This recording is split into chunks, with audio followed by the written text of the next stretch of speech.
Bonjour à tous et à toutes et bienvenue à votre émission Lumière du Monde. Je suis devant les bureaux du Verbe Média. Nous aurons le plaisir de rencontrer une partie de l'équipe dynamique derrière ce média inspirant qui conjugue foi catholique et culture contemporaine. Nous allons rencontrer la créatrice des capsules Histoire en conserve et discuter avec le directeur des contenus du Verbe Média. C'est l'occasion pour mieux connaître cet organisme qui témoigne de l'espérance chrétienne dans l'espace médiatique et ce, depuis 50 ans. Mais avant cela, on rencontre Annie qui, après avoir survécu à 2 maladies mortelles, nous parle de la gratitude. On plonge dans les entrailles d'un orgue avec humour et passion et on écoute un chant qui a traversé les siècles, le Veni Creator. Bonne émission!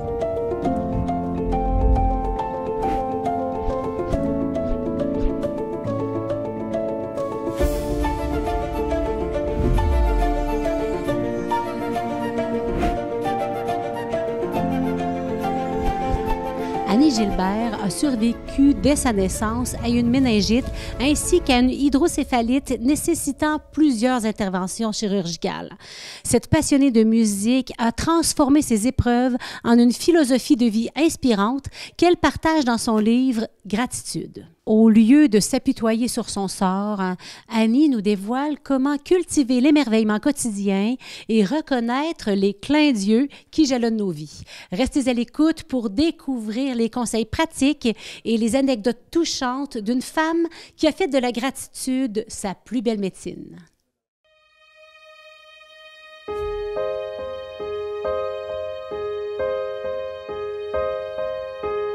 Annie, moi, j'ai la chance de te connaître un tout petit peu, mais pourrais-tu me parler de toi, nous dire qui tu es, Annie Gilbert? En fait, je suis premièrement née en Abitibi-Témiscamingue. Je suis une personne célibataire qui a été infirmière pendant 34 ans et demi. Maintenant, je suis à ma retraite et je suis très engagée au niveau, entre autres, de ma paroisse. Annie, tu as écrit un livre qui s'appelle « Gratitude », qui est juste ici. Comment est-ce que la vie t'a amené à mettre ça de l'avant, ce mot-là, gratitude? Bien, premièrement, c'est qu'il faut expliquer un peu la situation dans laquelle j'étais. Quand je suis née, j'ai fait une méningite. Suite à ça, il y a eu une complication qui s'appelle de l'hydrocéphalie qui s'est développée et qui m'a obligée à être opérée à l'hôpital Sainte-Justine. Et je vivais en Abitibi. Toute l'histoire s'est résolue finalement vers l'âge de 7 ans. Mais ma famille, le personnel me disaient que j'avais été vraiment très chanceuse de m'en être sortie. Puis, quand j'ai été infirmière, j'ai eu la chance d'avoir accès à mon dossier médical. J'ai pu constater que oui, je l'avais échappé belle à de nombreuses reprises. Et j'ai souhaité manifester ma gratitude, notamment à l'égard des personnes qui se sont occupées de moi par l'écriture du livre, mais aussi en allant à la rencontre des gens qui ont été les acteurs principaux de ma situation de santé qui s'est améliorée.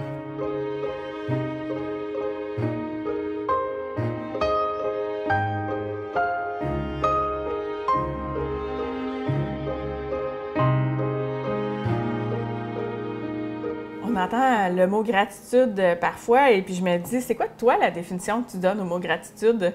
Bien, la première chose, c'est sûr que gratitude, ça veut dire merci, reconnaissance. Mais c'est plus qu'un merci ordinaire, c'est une attitude. Hein? Gratitude, il y a attitude dedans. C'est donc toute une démarche. C'est d'être au quotidien dans une espèce d'émerveillement devant ce qui se passe, devant ce qui arrive, parce que, je dirais, c'est le contraire de la critique, du chiolage, de tout le temps être replié sur soi et dire « Ah, c'est donc pas drôle ce qui arrive ». Alors, c'est plutôt de relever le regard et de regarder ce qui est beau, ce qui est grand. C'est de l'émerveillement. Les motifs de gratitude sont souvent des moments de bénédiction. Alors, tout ce qui est bénédiction dans nos vies. Alors, je trouve que ça mérite d'observer ça puis d'être reconnaissant pour ces événements-là. Il y a des journées que je me réserve pour prendre des notes et pour consigner mes gratitudes. Mettons que je me dis, je veux vivre avec davantage de gratitude dans ma vie. Y a-t-il une façon que je peux m'entraîner ou apprendre davantage sur la gratitude? Bien, je crois que la première chose, c'est d'être attentif dans la vie de chaque jour à des événements qui se passent et qui m'amènent une joie. Et d'être observateur de ça va faire en sorte que déjà, je vais être dans l'émerveillement, puis je vais peut-être avoir envie de les écrire, ces moments-là, et même de les célébrer. Ce que je veux dire par là, c'est, bon, l'écriture de mon livre, ça a été plus que de l'écriture. Ça a été d'aller à la rencontre de médecins, d'infirmières, d'anesthésistes et d'autres personnes qui ont joué un rôle important. Donc, manifester sa gratitude, la vivre, c'est en quelque part d'abord très observateur de ce qui se passe, consigner ces souvenirs-là, puis ensuite de ça, de pouvoir manifester, faire des gestes, aller à la rencontre des gens. Alors ça, je pense que c'est super important. C'est tellement important de me souvenir de ce qui est beau, de ce qui est grand, que j'en prends note dans des cahiers. OK. Alors, je vais noter ce qui, pour moi, est arrivé comme événement, que des fois, je nomme clin d'yeux. C'est-à-dire, il arrive un événement, puis je me dis, « Wow! Là, il y a eu quelque chose qui s'est passé, puis je peux pas ne pas être reconnaissante pour cet événement-là. » Des fois, c'est des rencontres. Des fois, c'est une lecture. Des fois, c'est un état d'esprit. Il y a toutes sortes de choses qui peuvent se présenter, mais il faut être à l'écoute. Il faut avoir les yeux ouverts, être attentif. Mais pour ça, des fois, il faut prendre des moments d'arrêt. Et ceux qui parlent de la gratitude vont souvent nous inviter, par exemple le soir, ou peu importe le moment qui nous convient, à vraiment s'attarder et dire, bon, bien, aujourd'hui, là, c'est quoi qui m'est arrivé, puis qui était bon, qui était heureux, puis qui me donne l'occasion de rendre grâce, de dire merci. Rendre grâce, dans le fond, le mot « grâce » vient de gratitude. Hein? C'est tout ça ensemble.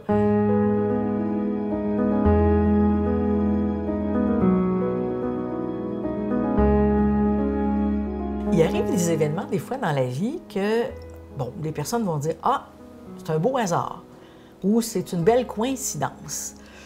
Bon, on pourrait dire qu'à la place d'être une coïncidence, c'est peut-être une Dieu-cidence ou un clin d'œil de Dieu. Comme par exemple dans mon livre, il y a une situation qui est racontée, j'ai 6 ans, et je me mets à convulser. C'est une situation qui était possible avec l'hydrocéphalie. Nous sommes partis du village où nous habitions avec la voiture. Moi, je n'ai pas connaissance de ça, on me le raconte. Et l'auto de mon père est tombée en panne à moitié chemin pour nous rendre à l'hôpital. Et je convulse toujours.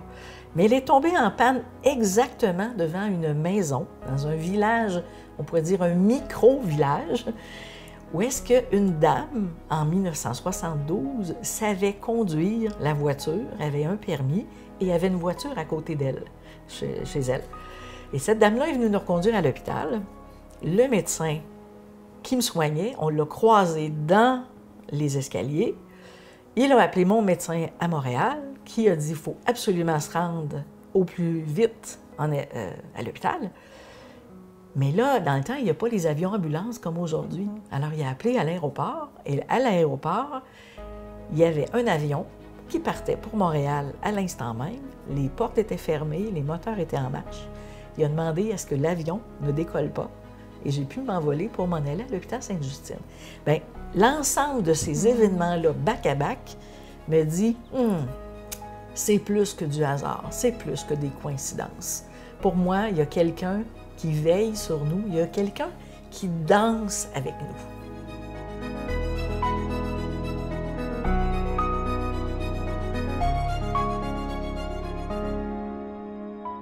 Ça nous arrive toutes dans nos vies d'avoir des moments où on ne vit pas nécessairement dans la gratitude, mais qu'est-ce qu'on peut souhaiter à quelqu'un qui, à ce moment-là de sa vie, n'est pas dans une attitude de gratitude, finalement? Moi, ce qui m'émerveille, c'est comment des personnes qui ont, semble-t-il, moins que moi, sont plus joyeux que moi. Alors, entre autres, quand j'ai tendance à me replier ou encore à regarder, ouais, franchement, ma vie, c'est pas extraordinaire, là. Dans ce temps-là, je vais vers quelqu'un. Je vais vers quelqu'un qui est souriant, quelqu'un qui est heureux, quelqu'un qui est joyeux, pour déjà, avec lui, avoir une contamination, pour faire en sorte de relever mon regard et ramener mon propre regard, ou ma propre perception, plus dans la joie, plus dans la paix, plutôt que dans ce qui est ténébreux, qui est ombrageux dans la vie. Je pense que c'est vraiment, je reviens encore à l'idée, c'est une attitude. En tout cas, merci beaucoup, Annie. On sent vraiment que la gratitude, ça change quelque chose dans ta vie, puis qu'on souhaite aussi que ça contamine d'autres vies et que ça change le regard, que ça nous donne de l'élan. Merci pour toute cette gratitude que tu nous as partagée avec tes petits trucs aujourd'hui. Merci. C'est qu'on a pris plein de photos et je voulais absolument que sur la couverture, il y ait mon toutou. Parce que ce toutou-là a énormément d'importance dans l'histoire. Alors, on prenait toutes sortes de photos, puis on avait une petite fille avec nous, puis là, à un moment donné, l'ami en question m'a fait prendre la petite fille dans mes bras, et puis là, il a pris la photo qui a mené à la toile. Okay. Et l'idée, c'est que c'est la grande Annie, infirmière, qui embrasse la petite Annie avec son toutou. Donc, il y a quelque chose d'une grande tendresse. D'ailleurs, la toile s'intitule « De la tendresse à soi ».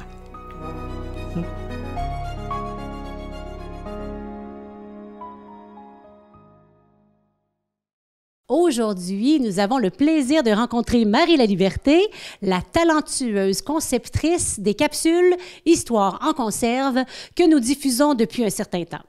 Ces capsules sont produites par la brillante équipe du Verbe et nous ont déjà fait découvrir des sujets fascinants comme une statue miraculeuse, vous vous rappelez, et l'univers des reliques. Peux-tu nous expliquer ce qui t'a inspiré à créer les capsules Histoire en conserve? Bien, c'est quand on a en fait découvert l'histoire, la statue de Notre-Dame de protection qu'on voit dans la première capsule de Histoire en conserve, on a trouvé que c'était vraiment passionnant, fascinant, puis surtout très insolite. Donc, on s'est dit, il doit y avoir plein d'autres perles de même dans l'histoire du Québec ou même ailleurs, mais surtout au Québec. Puis ça nous intéressait de pouvoir plonger plus là-dedans, puis vraiment voir tout ce qui nous entoure, mais qu'on n'est pas nécessairement au courant. Et quand tu prépares les capsules, là, qu'est-ce que tu as envie que les téléspectateurs retiennent après les avoir regardées? Bien, j'ai envie qu'ils découvrent que notre histoire au Québec est encore plein d'éléments religieux qui sont parmi nous, puis qui, parfois, on n'a aucune idée que ça a un historique religieux. Puis que ça nous entoure, puis ça fait encore partie de notre patrimoine. Mais aussi, c'est vraiment pour le côté divertissement, le côté insolite, découvrir des anecdotes qui sont le fun à raconter au souper. « Hey, saviez-vous qu'il y a telle histoire? » Ou découvrir des éléments de notre patrimoine, comme par exemple l'orgue ou les reliques. Alors aujourd'hui, Marie, tu nous amènes dans les entrailles poussiéreuses de l'orgue. Et tout ça avec un invité particulier qui est en fait mon père. Ah, on va aller voir ça.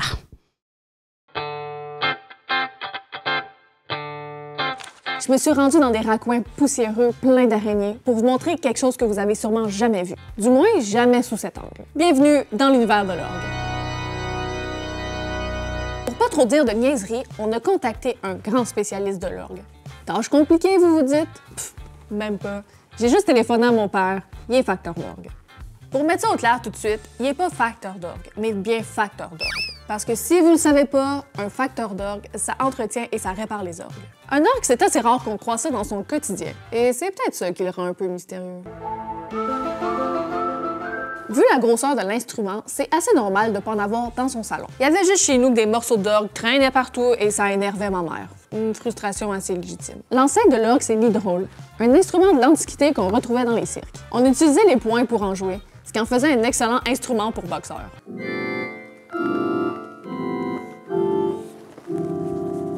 L'orgue d'aujourd'hui ne ressemble plus du tout à l'hydrôle. Et ça, c'est pas drôle. Il faut attendre le Moyen-Âge pour qu'il prenne la forme qu'a connue Davy Jones. Rêve de fantaisie, on va aller voir ce qu'en pense le commun des mortels. Il n'y a rien d'impressionnant là-dedans, c'est juste un gros piano. Non, c'est pas juste un gros piano. Oui, il y a un clavier, mais c'est vraiment le seul point qu'ils ont en commun. L'orgue possède des soufflets qui sont comparables à d'énormes poumons.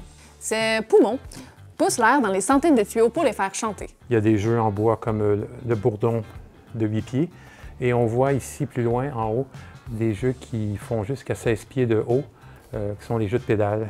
L'orgue est au cœur de la liturgie chrétienne. On le décrit comme l'instrument qui élève les âmes vers Dieu. À ce que je sache, on n'a jamais dit ça du gazou.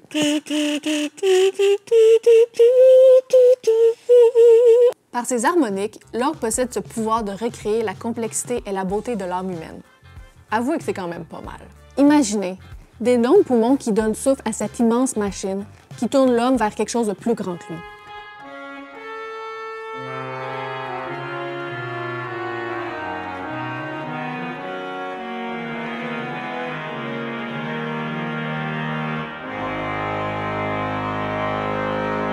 Au final, deux choses. Primo, un orgue, c'est pas un gros piano. Deuxio, vous voulez une expérience spirituelle extrême? Allez voir un concert d'orgue ou juste à la messe. C'est vraiment moins cher. Abonnez-vous!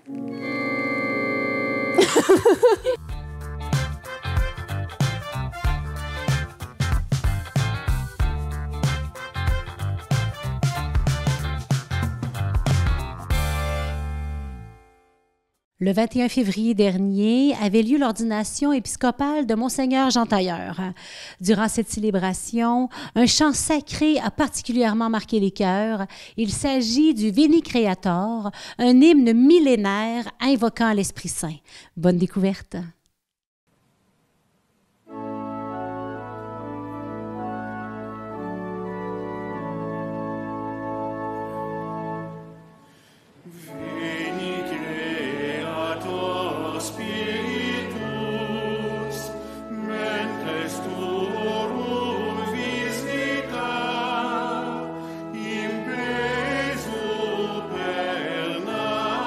Gratia, que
Je ressors mon kit cette semaine, fait à la main.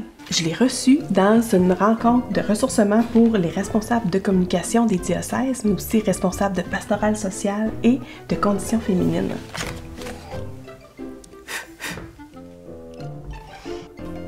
Je suis comme pas convaincue.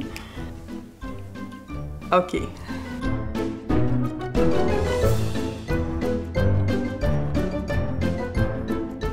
Bonjour! Quand j'étais adolescente, il y avait eu une mode chez les jeunes chrétiens. C'était de porter un bracelet avec les lettres QFJ pour « Que ferait Jésus ?» QFJ. La famille chrétienne essaye autant que possible de se baliser sur Jésus. Évidemment, on regarde l'action du Christ avec toutes sortes de lunettes. Et c'est pas une mauvaise chose. Il y a quand même des incontournables dans sa façon d'être, dans ses priorités. Jésus, il se tenait aux côtés des marginalisés, des plus pauvres, des malades. Il faisait tout pour les relever, les remettre debout, fiers, guéris, libérés. Par sa proximité, il venait dire l'amour de son Père pour chacun et chacune, particulièrement pour les plus mal pris. Alors nous, les croyants, les croyantes, on garde notre cœur tourné vers les gens qui souffrent. Historiquement, on le fait et il faut continuer à le faire comme communauté pour être, comme le souhaite le pape François, un hôpital de campagne. Dans ma première capsule sur le sujet, je vous parlais d'initiatives qui sont largement répandues dans nos paroisses du Québec. Allez la voir. Cette fois, je pointe quelques projets très spéciaux en lien avec une des grandes souffrances de notre époque et je parle de la solitude. Si ça vous touche, ce besoin de relation, je peux vous dire que vous trouverez une oreille attentive, un réseau de fraternité dans une communauté catholique près de chez vous. Pour faire un pas de plus, il y a des paroisses au Québec qui ont créé des haltes Saint-Joseph. À Québec, la paroisse Notre-Dame-de-Foix a fait le saut. Dans l'ancienne église Notre-Dame-de-Foix, qui est aménagée pour l'occasion, plusieurs membres de la communauté offrent de l'accueil, de l'écoute, du soutien à toute personne qui en franchit la porte, autour d'un café, tout simplement. Dans le même esprit, je note la maison de charité sous le clocher, du côté de Limoilou, qui a un volet d'accueil très développé, en plus de l'entraide. Le dimanche soir à l'église Saint-Thomas d'Aquin à Québec, le bistrot du curé est aussi là pour créer du lien. Et c'est autant en ville qu'en région, je pense à la Beauce où des croyants se font présents pour les travailleurs immigrants qui arrivent souvent seuls. Je vous parle surtout des initiatives paroissiales dans ma chronique, mais il faut absolument mentionner que si on regarde du côté des religieux, religieuses, c'est franchement inspirant aussi.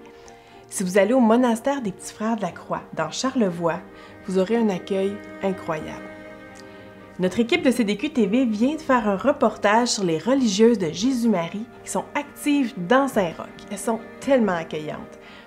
L'hospitalité sans condition, elle nourrit autant les gens qui accueillent que ceux qui sont accueillis. Elle est incroyablement pertinente face aux défis d'aujourd'hui. Tant mieux si on peut amener tous ces petits rayons de lumière autour de nous qui changent la donne. Pour clore notre émission en beauté, nous avons la chance de nous entretenir avec Antoine Malenfant, le directeur des contenus au Verbe Média. On va aller le rencontrer. Bonjour, bonjour! Merci Antoine de nous accueillir dans ton bureau. Ça me fait plaisir. Alors, est-ce que tu pourrais nous expliquer c'est quoi la mission du Verbe Média? La mission du Verbe, c'est de conjuguer la foi catholique et la culture contemporaine, tout en témoignant de l'espérance chrétienne dans le monde des médias. Bon, ça, c'est l'énoncé de mission plus global, là, mais finalement, ce qu'on fait depuis quelques années déjà, c'est que on va à la rencontre de témoins, on va à la rencontre d'organismes, de gens qui ont fait eux-mêmes bien souvent une rencontre avec Jésus-Christ, ou qui sont portés par un esprit qui les dépasse, qui les mène à faire toutes sortes d'œuvres formidables. Et nous, on rend témoignage de ça, on sert d'intermédiaire, c'est un peu ça que ça fait un média, entre ces événements-là, ces histoires-là formidables, dans lesquelles sont cachées des perles, hein, bien souvent, et on fait l'intermédiaire entre ça et l'auditoire, les lecteurs, les gens qui nous suivent sur les médias sociaux ou sur les vidéos, à la télé même, à la radio. Bien justement, est-ce que tu peux nous dire concrètement c'est quoi les publications, là, les productions que vous avez? Oui. On a commencé par faire un magazine là, depuis déjà quelques années. En fait, tout ça, ça a commencé l'aventure en 1975. Là, on fête déjà 50 ans au Verbe Média. Mais en 2015, il y a eu un tournant où on a pris le nom Le Verbe qu'on connaît aujourd'hui. Et à ce moment-là, on était seulement un magazine, donc une publication imprimée avec un tirage assez limité.